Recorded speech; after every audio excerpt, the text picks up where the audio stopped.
ಬಹುಜನ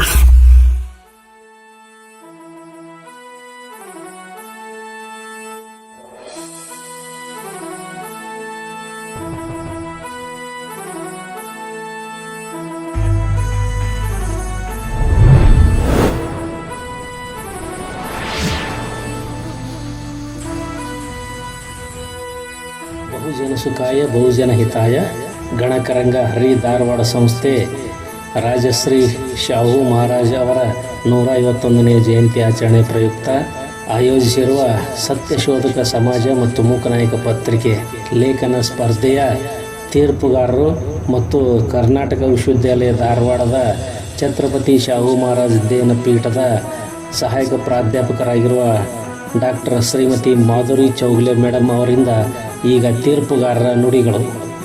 ಎಲ್ಲರಿಗೂ ನಮೋ ಬುದ್ಧಾಯ, ಜೈ ಭೀಮ್. ಎಲ್ಲರಿಗೂ ಛತ್ರಪತಿ ಶಾಹು ಮಹಾರಾಜ್ ಅವರ 151ನೇ ಜಯಂತಿಯ ಶುಭಾಶಯಗಳು. ಈ ಅವಕಾಶವನ್ನ ಮಾಡಿಕೊಟ್ಟಂತಹ ನನ್ನ ಗುರುಗಳಾದಂತಹ ಪ್ರೊಫೆಸರ್ SY ಮುಗುಳಿಸರ್ ಅವರಿಗೆ ಮೊದಲು ವಂದನೆಗಳನ್ನ ಹೇಳುತ್ತೇನೆ. ನಂತರದಲ್ಲಿ ಇನ್ನೊಬ್ಬರಾದಂತಹ ಗಣಕರಂಗ ಸ್ಪರ್ಧಾ ಸಮಿತಿ ಅಧ್ಯಕ್ಷರಾದಂತಹ ಸಿದ್ದರಾಮ್ ಇಪ್ಪರ್ಗಿ ಸರ್ ಅವರಿಗೂ ಕೂಡ ವಂದನೆಗಳನ್ನ ಸಲ್ಲಿಸುತ್ತೇನೆ. ಅದೇ ರೀತಿಯಾಗಿ ಈ 15 ಲೇಖನಗಳನ್ನ ಬರೆದಂತಹ ಎಲ್ಲಾ ಸ್ಪರ್ಧಾರ್ಥಿಗಳಿಗೂ ಕೂಡ ಶುಭಾಶಯಗಳನ್ನ ತಿಳಿಸುತ್ತಾ ಇಲ್ಲಿ ಶಾಹು ಮಹಾರಾಜ್ ಅವರ ಜಯಂತಿಯ ಶುಭಾಶಯಗಳನ್ನ ಕೂಡ ಇಲ್ಲಿ ಹೇಳುತ್ತೇನೆ. ಇಲ್ಲಿ ನನಗೆ ಅಧ್ಯಕ್ಷತೆ ಮತ್ತು ಮೌಲ್ಯಮಾಪನ ನಿರ್ಣಯವನ್ನ ಕೊಡ್ಲಿಕ್ಕೆ ಇಲ್ಲಿ ಒಂದು ಅವಕಾಶವನ್ನು ಕೊಟ್ಟಿದ್ದಾರೆ. ಆದ್ರೆ ಇಲ್ಲಿ ಒಂದು ಮೌಲ್ಯಮಾಪನ ಮಾಡುವಂತಹ ಒಂದು ಸಂದರ್ಭದಲ್ಲಿ ಕೆಲವು ಲೇಖನಗಳನ್ನ ಗಮನಿಸಿದಾಗ ಇಲ್ಲಿ ನನಗೆ ಅನಿಸಿದ್ದು ಟ್ರಾನ್ಸ್ಪರೆನ್ಸಿ ಆಗಿ ಇಲ್ಲಿ ಯಾವುದೇ ಒಂದು ಅನ್ಯಾಯ ಇಲ್ಲ, ಯಾವುದೇ ಒಂದು ಇದಕ್ಕೆ ಸೇರ್ಪಡಿಸಲಾರದೆ ಸತ್ಯಶೋಧಕ ಸಮಾಜ ಮತ್ತು ಮೂಕನಾಯಕ ಅಂದಾಗ ಇಲ್ಲಿ ಯಾವ ರೀತಿಯಾದಂತಹ ತೀರ್ಪನ್ನ ತೆಗೆದುಕೊಳ್ಳಬೇಕೋ ಅದೇ ರೀತಿಯಾಗಿ ಇಲ್ಲಿ ಮುಖ್ಯವಾಗಿ ಬರೆದಿರುವಂತಹ ಒಂದು ಲೇಖನವನ್ನ ಶೀರ್ಷಿಕೆಯ ಅನುಗುಣವಾಗಿ ಮೌಲ್ಯಮಾಪನವನ್ನ ಮಾಡಲಾಗಿದೆ. ಮೊದಲನೇದಾಗಿ. ಎರಡನೇದಾಗಿ ಇಲ್ಲಿ ಛತ್ರಪತಿ ಶಾಹು ಮಹಾರಾಜ್ ಅವರ ಒಂದು ಜಯಂತಿ ಇರುವುದರಿಂದ ಅದಕ್ಕಾಗಿ ಇಲ್ಲಿ ಶಾಹು ಜಯಂತಿ ಲೇಖನ ಸ್ಪರ್ಧೆ ಇರುವುದರಿಂದ ಲೇಖನದಲ್ಲಿ ಹೆಚ್ಚಾಗಿ ನಾವು ಛತ್ರಪತಿ ಶಾಹು ಮಹಾರಾಜ್ ಅವರ ವಿಚಾರಗಳನ್ನ, ಅವರ ಕಾರ್ಯಗಳನ್ನ ಮೌಲ್ಯಮಾಪನ ಸಮಯದಲ್ಲಿ ಸತ್ಯಶೋಧಕ ಸಮಾಜದ ಮತ್ತು ಮೂಕನಾಯಕ ಪತ್ರಿಕೆಯಲ್ಲಿ ಅವರ ಪಾತ್ರ ಏನು ಅನ್ನುವುದನ್ನು ನಾನು ಇಲ್ಲಿ ಗಮನಿಸಿದ್ದೇನೆ. ನಂತರದಲ್ಲಿ ಬರೆದಿರುವಂತಹ ಲೇಖನವನ್ನ ಶೀರ್ಷಿಕೆಯ ಅನುಗುಣವಾಗಿ ಇಲ್ಲಿ ಗಮನಿಸಲಾಗಿದೆ. ನಂತರದಲ್ಲಿ ಈ ಮೌಲ್ಯಮಾಪನ ಯಾವ ರೀತಿಯಾಗಿ ಮಾಡಿದ್ದೇನೆ ಅನ್ನೋದನ್ನ ನಾನು ಹೇಳ್ತೇನೆ. ಇಲ್ಲಿ ಮೌಲ್ಯಮಾಪನವನ್ನ ಮಾಡುವಂತಹ ಒಂದು ಸಂದರ್ಭದಲ್ಲಿ ಶೀರ್ಷಿಕೆಗೆ 10 ಅಂಕಗಳನ್ನ, ವ್ಯಾಕರಣಕ್ಕೆ 5 ಅಂಕಗಳನ್ನ, ವಿಷಯದ ಕುರಿತು ಬರೆದಂತಹ ಒಂದು 25 ಅಂಕಗಳನ್ನ, ನಂತರದಲ್ಲಿ ಅವರು ಬರೆದಂತಹ ಲೇಖನವನ್ನ ಬರೆದಿರುವಂತರು ಯಾವ ರೀತಿಯಾಗಿ ಒಂದು ವಿಚಾರವನ್ನ ಇಟ್ಕೊಂಡು ಬರೆದಿದ್ದಾರೆ ಅನ್ನುವಂತ ಒಂದು ವಿಚಾರಕ್ಕೆ 10 ಮಾರ್ಕ್ಸ್ ಅನ್ನ ಕೊಟ್ಟಿದ್ದೇನೆ. ಈ ರೀತಿಯಾದಂತಹ ಒಂದು ಅಂಕಗಳನ್ನ ಕೊಡುವುದರ ಮೂಲಕ ಇಲ್ಲಿ ಲೇಖನವನ್ನ ಇಲ್ಲಿ ಮೌಲ್ಯಯುತವಾಗಿ ಒಂದು ನಿರ್ಣಯವನ್ನ ತೆಗೆದುಕೊಂಡು ಬಂದಿದ್ದೇನೆ. ಇದಿಷ್ಟು ಹೇಳಲಾರದೆ ಇಲ್ಲಿ ಛತ್ರಪತಿ ಶಾಹು ಮಹಾರಾಜ್ ಅವರ ವಿಚಾರಗಳನ್ನ ಗಮನಿಸಿದಾಗ ಈ 15 ಲೇಖನಗಳನ್ನ ನೋಡಿದಾಗ ಇಲ್ಲಿ 15 ಲೇಖನಗಳು ಉತ್ತಮವಾಗಿ ಬರೆದಿದ್ದಾರೆ. ಆದ್ರೆ ಕೆಲವರದು ಲೇಖನದಲ್ಲಿ ಶೀರ್ಷಿಕೆಯು ಸರಿಯಾಗಿ ಇರಲಿಲ್ಲ ಅಂದ್ರು ಒಳಗೆ ಮ್ಯಾಟರ್ ಅನ್ನ ಸರಿಯಾಗಿ ಬರೆದಿದ್ದಾರೆ, ವಿಚಾರಗಳನ್ನ ಹಂಚಿಕೊಂಡಿದ್ದಾರೆ. ಕೆಲವರು ವಿಚಾರಗಳನ್ನ ಹಂಚಿಕೊಂಡಿದ್ರು ಕೂಡ ಅಲ್ಲಿ ಸರಿಯಾದ ರೀತಿಯಲ್ಲಿ ವ್ಯಕ್ತಪಡಿಸಿಲ್ಲ ಲೇಖನದಲ್ಲಿ. ಕೆಲವರು ಗ್ರಂಥ ಋಣವನ್ನ ಹಾಕಿದ್ದಾರೆ, ಕೆಲವರು ಕಾಪಿ ಪೇಸ್ಟ್ ಅನ್ನು ಕೂಡ ಇಲ್ಲಿ ಮಾಡಿ ಬರೆದಿದ್ದಾರೆ. ಆದ್ರೆ ನಾವು ನ್ಯಾಯಯುತವಾಗಿ ಯಾವ ರೀತಿಯಾಗಿ ಮೌಲ್ಯಮಾಪನವನ್ನು ಮಾಡ್ಬೇಕಲ್ಲ ಅದಷ್ಟು ನಾನು ಮಾಡಿ ಕೊಟ್ಟಿದ್ದೇನೆ ಅವರಿಗೆ. ಇಲ್ಲಿ ಲೇಖನಗಳು ಬಂದಂತಹ ಒಂದು 15 ಲೇಖನಗಳ ಒಂದು ವಿಷಯವನ್ನ ಹೇಳ್ತೇನೆ. ಮೊದಲನೇದಾಗಿ ಮನೀತರ ಧ್ವನಿಯಾದ ಛತ್ರಪತಿ ರಾಜಶ್ರೀ ಶಾಹು ಮಹಾರಾಜ್ ಅಂತ ಹೇಳಿ, ನಂತರದಲ್ಲಿ ಎರಡನೇದಾಗಿ ಸಮಾನತೆಯ ಸೇತುವೆಯಾಗಿ ಶಾಹು ಮಹಾರಾಜ್ ಅಂತ ಹೇಳಿ, ಮೂರನೇದಾಗಿ ದನಿ ಇಲ್ಲದವರ ನಾಯಕರಾಗಿ ಶಾಹು ಮಹಾರಾಜ್, ಜ್ಯೋತಿಬಾ ಫುಲೆ ಮತ್ತು ಡಾಕ್ಟರ್ ಅಂಬೇಡ್ಕರ್ ಅಂತ ಹೇಳಿ, ನಂತರದಲ್ಲಿ ಭಾರತದ ಸಾಮಾಜಿಕ ಕ್ರಾಂತಿಯ ದನಿಗಳು ಅಂತ ಹೇಳಿ, ಸಾಮಾಜಿಕ ಸಮಾನತೆ ಮತ್ತು ಶಾಹು ಮಹಾರಾಜ್, ನಂತರ ಇನ್ನೊಂದು ಲೇಖನ ಸತ್ಯಶೋಧಕ ಸಮಾಜ ಮತ್ತು ಮೂಕನಾಯಕ ಪತ್ರಿಕೆ, ಒಂದು ನಾಣ್ಯದ 2 ಮುಖಗಳು. ನೆಕ್ಸ್ಟ್ ಒನ್ ಸಮಾನತೆಯ ಕನಸು, ಎಲ್ಲಾ ಕ್ಷೇತ್ರಗಳಲ್ಲಿ ದಲಿತರಿಗೆ ಮತ್ತು ಎಲ್ಲಾ ಧರ್ಮದ ಬಡವರ ಸಮಾನತೆಗಾಗಿ ಬಾಬಾರ ಹೋರಾಟ ಕೊಟ್ಟಿದ್ದಾರೆ. ನಂತರದಲ್ಲಿ ಸತ್ಯಶೋಧಕ ಸಮಾಜ ಮತ್ತು ಮೂಕನಾಯಕ ಪತ್ರಿಕೆ, ಅರಿವಿನ ಅಂತರಾಳ. ನೆಕ್ಸ್ಟ್ ಇನ್ನೊಂದು ಲೇಖನ ಅಸ್ಪೃಶ್ಯರು, ಶೋಷಿತರು ಮತ್ತು ದೀನ ದಲಿತರ ಹಕ್ಕುಗಳು ಹಾಗೂ ಸಾಮಾಜಿಕ ಬಾಧ್ಯತೆಗಳ ಅರಿವು ಮೂಡಿಸಿದ ಸತ್ಯಶೋಧಕ ಸಮಾಜ ಮತ್ತು ಮೂಕನಾಯಕ ಪತ್ರಿಕೆ ಅನ್ನುವಂತ ಒಂದು ಲೇಖನ ಇದೆ. ಇನ್ನೊಂದು ಸತ್ಯಶೋಧಕ ಸಮಾಜ ಮತ್ತು ಮೂಕನಾಯಕ ಪತ್ರಿಕೆ, ಧ್ವನಿಯಾಗಿ ಫುಲೆಯವರ ಸತ್ಯಶೋಧಕ ಸಮಾಜ ಮತ್ತು ಅಂಬೇಡ್ಕರ್ ಅವರ ಮೂಕನಾಯಕ ಪತ್ರಿಕೆ ಅಂತ ಹೇಳಿ. ನೆಕ್ಸ್ಟ್ ಇನ್ನೊಂದು ಲೇಖನ ಮೂಕನ ಮಾತು ಅಂತ ಹೇಳಿ, ಮೂಕನ ಮಾತು ಸುಜ್ಞಾನಿ ಅಂತ ಹೇಳಿ. ಇನ್ನೊಂದು ಲೇಖನ ಸತ್ಯಶೋಧಕ ಸಮಾಜ ಮತ್ತು ಮೂಕನಾಯಕ ಪತ್ರಿಕೆ, ಸಮಾಜ ಪರಿವರ್ತನೆಯಲ್ಲಿ ಸತ್ಯಶೋಧಕ ಸಮಾಜ ಮತ್ತು ಮೂಕನಾಯಕ ಪತ್ರಿಕೆಗಳ ಪಾತ್ರ ಅಂತ ಹೇಳಿ. ಇದಿಷ್ಟು 15 ಲೇಖನಗಳನ್ನು ನನಗೆ ಮೌಲ್ಯಮಾಪನ ಮಾಡಲಿಕ್ಕೆ ಕೊಟ್ಟಿದ್ರು. ಆದ್ರೆ ಇಲ್ಲಿ ಕೆಲವು ವಿಚಾರಗಳನ್ನ ಗಮನಿಸಿದಾಗ ಈ ಮೌಲ್ಯಮಾಪನ ಮಾಡುವಂತ ಸಂದರ್ಭದಲ್ಲಿ ಕೆಲವರು ಲೇಖನಕಾರರು ಏನ್ ಮಾಡಿದ್ದಾರೆ ಅಂದ್ರೆ, ನಾವು ಇಲ್ಲಿ ನೋಡಿದಾಗ ಸತ್ಯಶೋಧಕ ಸಮಾಜ ಮತ್ತು ಮೂಕನಾಯಕ ಪತ್ರಿಕೆ ಅನ್ನೋದನ್ನ ಗಮನಿಸಿದಾಗ ಇಲ್ಲಿ ಕೆಲವರು ಸತ್ಯಶೋಧಕ ಬಗ್ಗೆನೇ ಜಾಸ್ತಿಯ ಒಂದು ವಿಚಾರಗಳನ್ನ ಬರೀತಾರೆ, ಕೆಲವರು ಮೂಕನಾಯಕ ಪತ್ರಿಕೆಯ ಬಗ್ಗೆ ಬಾಬಾ ಸಾಹೇಬ್ ಅಂಬೇಡ್ಕರ್ ಅವರ ವಿಚಾರಗಳನ್ನ ವ್ಯಕ್ತಪಡಿಸ್ತಾರೆ. ಆದ್ರೆ ಇಲ್ಲಿ ಶಾಹು ಜಯಂತಿ ಲೇಖನ ಸ್ಪರ್ಧೆ ಇರೋದ್ರಿಂದ ಅವರ ವಿಚಾರಗಳನ್ನ ನಾವಿಲ್ಲಿ ಗಮನಿಸಬೇಕಾಗಿದೆ. ಆದ್ರೆ ಎಲ್ಲರೂ 15 ಸ್ಪರ್ಧಾರ್ಥಿಗಳು ಒಂದು ಅತ್ಯುತ್ತಮವಾಗಿ ಬರೆದಿದ್ದಾರೆ ಅಂತ ನಾನು ಹೇಳಲಿಕ್ಕೆ ಇಷ್ಟಪಡ್ತೇನೆ. ಯಾಕಂದ್ರೆ ಯಾರು ಯಾವುದೇ ರೀತಿಯಾಗಿ ಒಂದು ವಿಚಾರವನ್ನ ವ್ಯಕ್ತಪಡಿಸುವಂತಹ ಸಂದರ್ಭದಲ್ಲಿ ಸರಳವಾಗಿ ವ್ಯವಸ್ಥಿತವಾಗಿ ಒಂದು ತಮ್ಮದೇ ಆದಂತಹ ಒಂದು ಭಾಷೆಯಲ್ಲಿ ಬರೆದಿದ್ದಾರೆ ಹೇಳಲಿಕ್ಕೆ ನಾನು ಇಷ್ಟಪಡ್ತೇನೆ. ಆದ್ರೆ ಇಲ್ಲಿ ಕೆಲವೊಂದು ಉಳಿದಿರುವಂತಹ ಕೆಲವೊಂದು ಅಂಶಗಳನ್ನ ನಾನು ಹೇಳಲಿಕ್ಕೆ ಇಚ್ಛೆ ಪಡ್ತೇನೆ. ಯಾಕಂದ್ರೆ ಶಾಹು ಮಹಾರಾಜ್ ಅವರು ಸತ್ಯಶೋಧಕ ಸಮಾಜ ಮತ್ತು ಮೂಕನಾಯಕ ಪತ್ರಿಕೆಯಲ್ಲಿ ಅವರ ವಿಚಾರಧಾರೆಗಳನ್ನ, ಅವರ ಆದೇಶಗಳನ್ನ ಅವರು ಯಾವ ರೀತಿಯಾಗಿ ಅಲ್ಲಿ ಅವರದೇ ಆದಂತಹ ಒಂದು ವಿಚಾರದಲ್ಲಿ ನಡತೆಯಲ್ಲಿ ಇಟ್ಕೊಂಡು ಯಾವ ರೀತಿಯಾಗಿ ಒಂದು ಸುಧಾರಣೆನ, ಸಾಮಾಜಿಕ ಸುಧಾರಣೆ, ಆರ್ಥಿಕ ಸುಧಾರಣೆ, ಶೈಕ್ಷಣಿಕ ಸುಧಾರಣೆಗಳನ್ನ ಕೈಗೊಂಡ್ರು ಅನ್ನೋದನ್ನ ನಾವಿಲ್ಲಿ ನೋಡ್ತೀವಿ. ಅದೇ ರೀತಿಯಾಗಿ ಮೂಕನಾಯಕ ಪತ್ರಿಕೆಯಲ್ಲಿ ಬಾಬಾ ಸಾಹೇಬ್ ಅಂಬೇಡ್ಕರ್ ಅವರ ಮತ್ತು ಛತ್ರಪತಿ ಶಾಹು ಮಹಾರಾಜ್ ಅವರ ಯಾವ ರೀತಿಯಾಗಿ ಒಂದು ಸಂಬಂಧದ ಜೊತೆಗೆ ಒಂದು ಆಪ್ತ ಮಿತ್ರರ ಆಗಿರುವಂತಹ ಒಂದು ಸಂಬಂಧದ ಜೊತೆಗೆ ನಾವು ಮೂಕನಾಯಕ ಪತ್ರಿಕೆಗೆ ಬಾಬಾ ಸಾಹೇಬ್ ಅಂಬೇಡ್ಕರ್ ಅವರಿಗೆ ಛತ್ರಪತಿ ಶಾಹು ಮಹಾರಾಜ್ ಅವರು ಯಾವ ರೀತಿಯಾಗಿ ಒಂದು ಬೆಂಬಲವನ್ನ ಕೊಡುತ್ತಾ ಮುಂದಿನ ಒಂದು ನ ಭೂತೋ ನ ಭವಿಷ್ಯತಿ ರಾಜ ಅಂತ ಹೇಳುವಂತಹ ಒಂದು ಛತ್ರಪತಿ ಶಾಹು ಮಹಾರಾಜ್ ಅವರು ಮುಂದಿನ ನಿಮ್ಮ ಭವಿಷ್ಯಕಾರ ಬಾಬಾ ಸಾಹೇಬ್ ಅಂಬೇಡ್ಕರ್ ಅವರು ಮುಂದಿನ ನಿಮ್ಮ ನಾಯಕ, ಮಹಾನಾಯಕ ಅಂತ ಹೇಳುವುದರ ಮೂಲಕ ಮಣಗಾಂವ್ ಪರಿಷತ್ತಿನಲ್ಲಿ ಈ ರೀತಿಯಾಗಿ ಬಾಬಾ ಸಾಹೇಬ್ ಅಂಬೇಡ್ಕರ್ ಅವರನ್ನ ಗುರುತಿಸುವುದರ ಮೂಲಕ ಇಲ್ಲಿ ಯಾವ ರೀತಿಯಾಗಿ ಒಂದು ಛತ್ರಪತಿ ಶಾಹು ಮಹಾರಾಜ್ ಅವರ ಮತ್ತು ಬಾಬಾ ಸಾಹೇಬ್ ಅಂಬೇಡ್ಕರ್ ಅವರ ಒಂದು ಒಳನಾಟವನ್ನು ನಾವಿಲ್ಲಿ ಗಮನಿಸ್ತೀವಿ. ಆದ್ರೆ ಈ 15 ಲೇಖನಗಳಲ್ಲಿ ಕೆಲವು ಉಳಿದಿರುವಂತಹ ಕೆಲವು ಅಂಶಗಳನ್ನ ಹೇಳ್ತೀನಿ. ಯಾಕಂದ್ರೆ ನನಗೆ ಸಮಯವನ್ನ ಕಡಿಮೆ ಕೊಡುವುದರಿಂದ ಎಷ್ಟು ಛತ್ರಪತಿ ಶಾಹು ಮಹಾರಾಜ್ ಅವರ ಬಗ್ಗೆ ನಾವು ಹೇಳಿದ್ರು ಕೂಡ ಕಡಿಮೆ ಅಂತ ನಾವು ಹೇಳ್ಕೊತೀವಿ.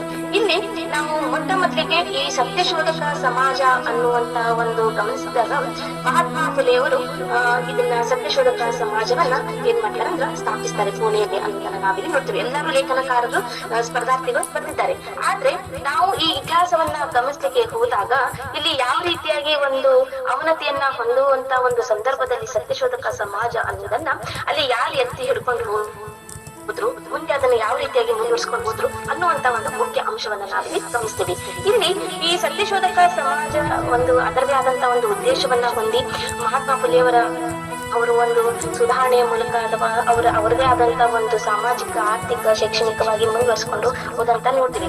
ಆದ್ರೆ ಇಲ್ಲಿ ಬ್ರಾಹ್ಮಣಶಾಹಿಯ ಸತ್ತೆಯೊಂದಿಗೆ ಎಲ್ಲಾ ರೀತಿಯ ಹೋರಾಟ ನಡೆಸುತ್ತಾ ಶೂದ್ರಾತಿ ಶೂದ್ರರು ಸಾಮಾಜಿಕ, ಧಾರ್ಮಿಕ ಹಕ್ಕು ಪ್ರಸ್ತಾಪಿಸಲೆಂದೇ ಮಹಾತ್ಮ ಫುಲೆಯವರು ಏನ್ ಮಾಡ್ತಾರಂದ್ರ 1873ರಲ್ಲಿ ಸೆಪ್ಟೆಂಬರ್ 24ರಂದು ಈ ಸತ್ಯಶೋಧಕ ಸಮಾಜವನ್ನ ಪುಣೆಯಲ್ಲಿ ಸ್ಥಾಪಿಸಿದ್ರು ಅನ್ನೋದನ್ನ ನಮಗಿಲ್ಲಿ ಎಲ್ಲರಿಗೂ ಗೊತ್ತು. ಆದ್ರೆ ಇಲ್ಲಿ ಮಹಾತ್ಮ ಫುಲೆಯವರ ಒಂದು ನಿಧನದ ನಂತರ ಇಲ್ಲಿ ಯಾವ ರೀತಿಯಾಗಿ ಈ ಕಾರ್ಯವು ಮುಂದುವರಿಯಿತು ಅನ್ನೋದನ್ನ ನಾವಿಲ್ಲಿ ಗಮನಿಸ್ತೀವಿ. ಇಲ್ಲಿ ಏನಾಗುತ್ತೆ ಅಂದ್ರ ಬಂಧವಾಗಿ ಇಲ್ಲಿ ಮಹಾತ್ಮ ಫುಲೆಯವರ ನಿಧನದ ನಂತರ ಏನಾಗುತ್ತೆ ಅಂದ್ರ ಈ ಸತ್ಯಶೋಧಕ ಸಮಾಜ ಅನ್ನೋದು ಯಾವ ರೀತಿಯಾಗಿ ಮುಂದುವರಿಸಿಕೊಂಡು ಹೋದ್ರು ಅನ್ನೋದನ್ನ ನೋಡ್ತೀವಿ. ಇಲ್ಲಿ ಮಹಾತ್ಮ ಫುಲೆಯವರ ಸಹಕಾರಿ ಮತ್ತು ಕಾರ್ಮಿಕ ವರ್ಗದ ಆದ್ಯ ಪುಡಾರಿಯೂ ಆದಂತ ಇಲ್ಲೊಂದು ನೋಡ್ತೀವಿ, ನಾರಾಯಣ್ ಮೇಘಾಜಿ ಲೋಖಂಡೆ ಅವರಂತ ನೋಡ್ತೀವಿ. ನಾರಾಯಣ್ ಮೇಘಾಜಿ ಲೋಖಂಡೆ ಅವರು ಇವ್ರು ಏನ್ ಮಾಡ್ತಾರಂದ್ರ ಈ ಕಾರ್ಯವನ್ನ ಮುಂದುವರಿಸಿಕೊಂಡು ಹೋದ್ರು ಅನ್ನೋದನ್ನ ನಾವಿಲ್ಲಿ ನೋಡ್ತೀವಿ. ಆದ್ರೆ ಇಲ್ಲಿ ಯಾವ ರೀತಿಯಾಗಿ ಈ ಸತ್ಯಶೋಧಕ ಸಮಾಜವನ್ನ ಪುನರುಜ್ಜೀವನಗೊಳಿಸಬೇಕೆಂದು ಇಲ್ಲಿ ಬಹುಜನ ಸಮಾಜದ ವಿಚಾರವಂತರಿಗೂ ಈ ನಾಯಕರಿಗೂ ಏನಾಗ್ಬೇಕಂದ್ರ ಯಾವ ರೀತಿಯಾಗಿ ಮುಂದುವರಿಸಿಕೊಂಡು ಹೋಗ್ಬೇಕು ಅನ್ನುವಂತ ಒಂದು ವಿಚಾರವು ಬಂದಿದೆ. ಅಂತ ಒಂದು ಸಂದರ್ಭದಲ್ಲಿ ಈ ನಾರಾಯಣ್ ಮೇಘಾಜಿ ಲೋಖಂಡೆ ಅವರು ಮುಂದುವರಿಸಿಕೊಂಡು ಹೋಗ್ತಾರೆ. ಹೀಗೆ ಏನಾಗ್ತದಂದ್ರ 1910ರಲ್ಲಿ ಮುಂಬೈಯಲ್ಲಿ ಏನಾಗ್ತದಂದ್ರ ಮಹರ್ಷಿ ವಿಠ್ಠಲರಾವ್ ಶಿಂದೆ ಅವರ ಅಧ್ಯಕ್ಷತೆಯಲ್ಲಿ ಏನಾಗ್ತಂದ್ರ ಈ ಒಂದು ಸತ್ಯಶೋಧಕರ ಸಮಾಜದ ಒಂದು ಪರಿಷತ್ತು ಜರುಗಿತ್ತು ಅನ್ನೋದನ್ನ ನಾವಿಲ್ಲಿ ನೋಡ್ತೀವಿ. ಆದ್ರೆ ಈ ಒಂದು ಸತ್ಯಶೋಧಕ ಸಮಾಜದ ಪರಿಷತ್ತು ಯಶಸ್ವಿಯಾಗಿ ನಡೆದ ನಂತರ ಏನಾಗ್ತೈತಂದ್ರ ಇಲ್ಲಿ ಯಾರ್ಯಾರು ಪಾತ್ರಗೊಂಡರು ಅನ್ನೋದನ್ನ ಕೂಡ ನಾವಿಲ್ಲಿ ಗಮನಿಸ್ತೀವಿ. ಇಲ್ಲಿ ಯಾರ್ಯಾರು ಪಾತ್ರ ವಹಿಸಿದ್ರು ಅನ್ನೋದನ್ನ ಕೂಡ ನೋಡ್ತೀವಿ. ಸಂತೋಜಿ ಲಾಲ್ ಅಂತೇಳಿ, ಗಂಗಾಧರ್ ರಾವ್ ಬಗಾಡೆ, ಮಾರುತಿರಾವ್ ನೆಗ್ಲೆ ಮತ್ತು ವಾಸುದೇವ್ ಬಿರ್ಜೆ ಅಂತೇಳಿ ಇವರು ಪ್ರಮುಖರಾಗಿ ಸಹಕರಿಸಿದ್ರು ಅನ್ನೋದನ್ನ ನಾವಿಲ್ಲಿ ನೋಡ್ತೀವಿ. ಆದ್ರೆ ಇಲ್ಲಿ ಯಾವ ರೀತಿಯಾಗಿ ಇವರು ಪ್ರಮುಖ ಇಲ್ಲಿ ಸಹಕರಿಸಿದ್ರ ಜೊತೆಗೆ ಈ ಸತ್ಯಶೋಧಕ ಸಮಾಜ ಅನ್ನೋದು ಮುಂದುವರ್ಕೊಂಡು ಬಂತು ಅನ್ನೋದನ್ನ ಕೂಡ ನೋಡ್ತೀವಿ. ಇಲ್ಲಿ ಏನಾಗ್ತದಂದ್ರ ಸತ್ಯಶೋಧಕ ಸಮಾಜದ ಧ್ಯೇಯ ಧೋರಣೆಗಳನ್ನ ಯಾವ ರೀತಿಯಾಗಿ ಬಹಿರಂಗವಾಗಿ ಪಡಿಸಲಾಯಿತು ಸಮಾಜದಲ್ಲಿ ಅನ್ನೋದನ್ನ ನೋಡ್ತೀವಿ. ಇಲ್ಲಿ ಏನ್ ಮಾಡ್ತಾರಂದ್ರ ಮಾನವರೆಲ್ಲ ದೇವರ ಮಕ್ಕಳು, ದೇವರನ್ನ ಪ್ರಸನ್ನಗೊಳಿಸಲು ಯಾವ ಮಧ್ಯಸ್ಥರ ಅಗತ್ಯವಿಲ್ಲ ಎಂಬ ಪ್ರಮುಖ ಸತ್ಯಶೋಧಕ ಸಮಾಜದ ಒಂದು ತತ್ವವನ್ನ ಘೋಷಿಸಲಾಯಿತು ಅನ್ನೋದನ್ನ ನಾವಿಲ್ಲಿ ನೋಡ್ತೀವಿ. ಅಂದ್ರೆ ಯಾವುದೇ ರೀತಿಯಾದಂತಹ ಒಂದು ದೇವರ ಮಕ್ಕಳನ್ನ ಅಲ್ಲ, ದೇವರನ್ನು ಪ್ರಶ್ನಿಸುವಂತ ಅಗತ್ಯನೂ ಇಲ್ಲ, ಯಾರ್ದು ಮಧ್ಯಸ್ಥಿಕೆಯ ಅವಶ್ಯಕತೆ ಇಲ್ಲ ಅಂತ ಹೇಳೋದ್ರ ಮೂಲಕ ಏನ್ ಮಾಡ್ತಾರಂದ್ರ ಇಲ್ಲಿ ತಮ್ಮದೇ ಆದಂತ ಒಂದು ನಿರ್ಧಾರವನ್ನು ತೆಗೆದುಕೊಳ್ಳುವಂತ ಒಂದು ಇದೆ ಅನ್ನೋದನ್ನ ಹೇಳೋದ್ರ ಮೂಲಕ ಏನ್ ಮಾಡ್ತಿದ್ದಂದ್ರ ತತ್ವವನ್ನ ಘೋಷಿಸಲಾಯಿತು ಅನ್ನೋದನ್ನ ನಾವಿಲ್ಲಿ ನೋಡ್ತೀವಿ. ನಂತರದಲ್ಲಿ ಈ 1910 ನಂತರ 1911ರಲ್ಲಿ ಏನಾಗ್ತದಂದ್ರ ಲಾಡ್ ಅವರ ಅಧ್ಯಕ್ಷತೆಯಲ್ಲಿ ನಾಸಿಕ್ ಎಂಬಲ್ಲಿ ಈ ಒಂದು ಅಧ್ಯಕ್ಷತೆಯ ಮುಖಾಂತರ ಏನಾಗ್ತದಂದ್ರ ಇಲ್ಲಿ ಈ ರೀತಿಯಾಗಿ ಸತ್ಯಶೋಧಕ ಸಮಾಜ ಅನ್ನೋದು ಮುಂದುವರೆದುಕೊಂಡು ಬಂತು ಅನ್ನೋದನ್ನ ನಾವಿಲ್ಲಿ ನೋಡ್ತೀವಿ. ನಂತರದಲ್ಲಿ ಏನಾಗ್ತದಂದ್ರ 11 ಜನವರಿ 1911ರಂದು ಕೊಲ್ಲಾಪುರದಲ್ಲಿ ಇಲ್ಲಿ ನಾವು ಛತ್ರಪತಿ ಶಾಹು ಮಹಾರಾಜ್ ಅವರು ಮತ್ತು ಸತ್ಯಶೋಧಕ ಸಮಾಜದ ಒಂದು ಯಾವ ರೀತಿಯಾಗಿ ಒಂದು ಮುಂದುವರಿಸಿಕೊಂಡು ಹೋದ್ರು ಅನ್ನೋದನ್ನ ನಾವಿಲ್ಲಿ ನೋಡ್ತೀವಿ. 11 ಜನವರಿ 1911ರಂದು ಕೊಲ್ಲಾಪುರದಲ್ಲಿ ಸತ್ಯಶೋಧಕ ಕಾರ್ಯಕರ್ತರ ಒಂದು ಸಭೆಯನ್ನ ಜರುಗಿಸ್ತಾರೆ. ಅಲ್ಲಿ ಆ ಸಭೆಯನ್ನ ಜರುಗಿಸುವುದರ ಮೂಲಕ ಏನ್ ಮಾಡ್ತಾರಂದ್ರ ಶ್ರೀ ಶಾಹು ಸತ್ಯಶೋಧಕ ಸಮಾಜ ಎಂದು ಸ್ಥಾಪಿಸಲಾಯಿತು ಅನ್ನೋದನ್ನ ನಾವಿಲ್ಲಿ ನೋಡ್ತೀವಿ. ಶ್ರೀ ಶಾಹು ಸತ್ಯಶೋಧಕ ಸಮಾಜ ಅಂದ್ರ ಶಾಹು ಮಹಾರಾಜ್ ಅವರ ಹೆಸರನ್ನ ಕೊಡ್ತಾರೆ. ಆದ್ರೆ ಅಲ್ಲಿ ಯಾವ ರೀತಿಯಾಗಿ ಅಲ್ಲಿ ಶಾಹು ಮಹಾರಾಜರ ಸತ್ಯಶೋಧಕ ಸಮಾಜ ಅನ್ನೋದನ್ನ ಇಲ್ಲಿ ಯಾವ ರೀತಿಯಾಗಿ ಸ್ಥಾಪಿಸಲಾಯಿತು, ಅಲ್ಲಿ ಯಾಕೆ ಶಾಹು ಮಹಾರಾಜರ ಹೆಸರನ್ನ ಕೊಟ್ಟರು, ನಂತರದಲ್ಲಿ ಆ ಶಾಹು ಮಹಾರಾಜ ಅವರ ಹೆಸರನ್ನ ತೆಗೆದು ನಂತರದಲ್ಲಿ ಮತ್ತೆ ಯಾಕೆ ಸತ್ಯಶೋಧಕ ಸಮಾಜನ ಮಾಡಿದ್ರು ಅನ್ನೋದನ್ನ ಕೂಡ ನಾವಿಲ್ಲಿ ನೋಡ್ತೀವಿ. ಆದ್ರೆ ಇಲ್ಲಿ ಭಾಸ್ಕರ್ ರಾವ್ ಜಾಧವ್ರನ್ನ ಅಧ್ಯಕ್ಷರನ್ನಾಗಿ ಮಾಡಲಾಗಿತ್ತು ಶ್ರೀ ಶಾಹು ಸತ್ಯಶೋಧಕ ಸಮಾಜದಲ್ಲಿ. ನಂತರದಲ್ಲಿ ಅಣ್ಣಾ ಸಾಹೇಬ್ ರಟ್ಟೆಯವರನ್ನ ಉಪಾಧ್ಯಕ್ಷರನ್ನಾಗಿ ಮಾಡಲಾಯಿತು. ಮಹದೇವರಾವ್ ಡೋಂಗ್ರೆ ಅವರನ್ನ ಮುಖ್ಯಾಧಿಕಾರಿ ಎಂದು, ಹರಿಭಾವು ಚವ್ಹಾಣರನ್ನ ಕಾರ್ಯದರ್ಶಿಗಳನ್ನು ಈ ರೀತಿಯಾಗಿ ಆಯ್ಕೆ ಮಾಡಲಾಗಿತ್ತು ಅನ್ನೋದನ್ನ ನಾವಿಲ್ಲಿ ನೋಡ್ತೀವಿ. ಆದ್ರೆ ಇವರೆಲ್ಲ ಯಾರಿದ್ರು ಅನ್ನೋದನ್ನ ಕೂಡ ನಾವಿಲ್ಲಿ ಗಮನಿಸಬೇಕಾಗ್ತದೆ. ಇಲ್ಲಿ ಇವರು ಛತ್ರಪತಿ ಶಾಹು ಮಹಾರಾಜ್ ಅವರ ಅದೇ ಒಂದು ಆಡಳಿತದಲ್ಲಿ ಇರುವಂತಹ ಒಂದು ಸಹಕಾರಿಯಾಗಿದ್ದರು, ಅಂದ್ರೆ ಸರ್ಕಾರದಲ್ಲಿ ಪ್ರತಿ ಕೆಲಸವನ್ನ ಮಾಡುವಂತರು, ಸಂಸ್ಥಾನದಲ್ಲಿ ಹಿರಿಯ ಸ್ಥಾನದಲ್ಲಿದ್ದವರು ಆಗಿದ್ರು ಅನ್ನೋದನ್ನ ಕೂಡ ಇಲ್ಲಿ ನಾವು ನೋಡ್ತೀವಿ. ಆದ್ರೆ ಇವರು ಶ್ರೀ ಶಾಹು ಸತ್ಯಶೋಧಕ ಸಮಾಜನ್ನ ಸ್ಥಾಪಿಸುವುದರ ಜೊತೆಗೆ ಇಲ್ಲಿ ಶಾಹು ಮಹಾರಾಜರು ವಿರೋಧವನ್ನ ಮಾಡಿಲ್ಲ ಅನ್ನುವಂತ ಪ್ರಶ್ನೆಯನ್ನ ಬಂದಾಗ, ಅಥವಾ ಯಾರಾದ್ರೂ ವಿರೋಧವನ್ನ ಮಾಡಿಲ್ಲ ಅನ್ನುವಂತ ಪ್ರಶ್ನೆ ಬಂದಾಗ ಅಲ್ಲಿ ಏನಾಗಿತ್ತಂದ್ರ ಅಲ್ಲಿ ನಾಯಕರು ಅಲ್ಲಿ ಶಾಹು ಮಹಾರಾಜರನ್ನ ಅವರು ಯಾಕೆ ಶಿಕ್ಷಿಸಿಲ್ಲ ಅನ್ನುವಂತ ಒಂದು ಪ್ರಶ್ನೆಯನ್ನ ಬಂದಾಗ ಅವರೆಲ್ಲ ಛತ್ರಪತಿ ಶಾಹು ಮಹಾರಾಜರಿಗೆ ಆಪ್ತರಾಗಿರ್ತಾರೆ. ಅಲ್ಲಿ ಶಾಹು ಮಹಾರಾಜರು ಕೂಡ ಪ್ರತ್ಯಕ್ಷವಾಗಿ ಅಪ್ರತ್ಯಕ್ಷವಾಗಿ ಸತ್ಯಶೋಧಕ ಸಮಾಜಕ್ಕೆ ಯಾವ ರೀತಿಯಾಗಿ ಒಂದು ಬೆಂಬಲವನ್ನ ನೀಡಿದ್ರು ಅನ್ನೋದನ್ನ ನಾವಿಲ್ಲಿ ಗಮನಿಸ್ತಾ ಹೋಗ್ತೀವಿ.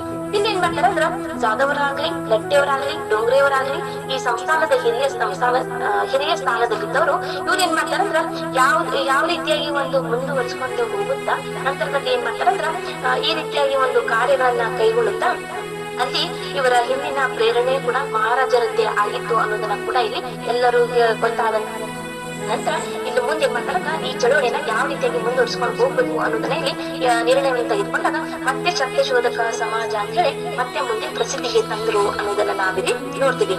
ಆದ್ರೆ ಈ ರೀತಿಯಾಗಿ ನಾವು ಗಮನಿಸಿದಾಗ ಇನ್ನೊಂದು ನಾವು ಸತ್ಯಶೋಧಕ ಸಮಾಜ, ಈ ಸತ್ಯ ಶೋಧಕ ಅನ್ನುವಂತ ಒಂದು ಛತ್ರಪತಿ ಶಾಹು ಮಹಾರಾಜರ ಆಡಳಿತ ಕಾಲಾವಧಿಯಲ್ಲಿ ಈ ಕೊಲ್ಲಾಪುರ ಸಂಸ್ಥಾನದಲ್ಲಿ ಯಾವ ರೀತಿಯಾಗಿ ಒಂದು ಹೆಸರನ್ನ ಗಮನಿಸಿದಾಗ ಆ ಸತ್ಯಶೋಧಕ ಸಮಾಜ ಅನ್ನೋದನ್ನ ಯಾವ ರೀತಿಯಾಗಿ ಮುಂದುವರಿಸಿಕೊಂಡು ಹೋದ್ರು ಅನ್ನೋದನ್ನ ನಾವಿಲ್ಲಿ ನೋಡ್ತೀವಿ.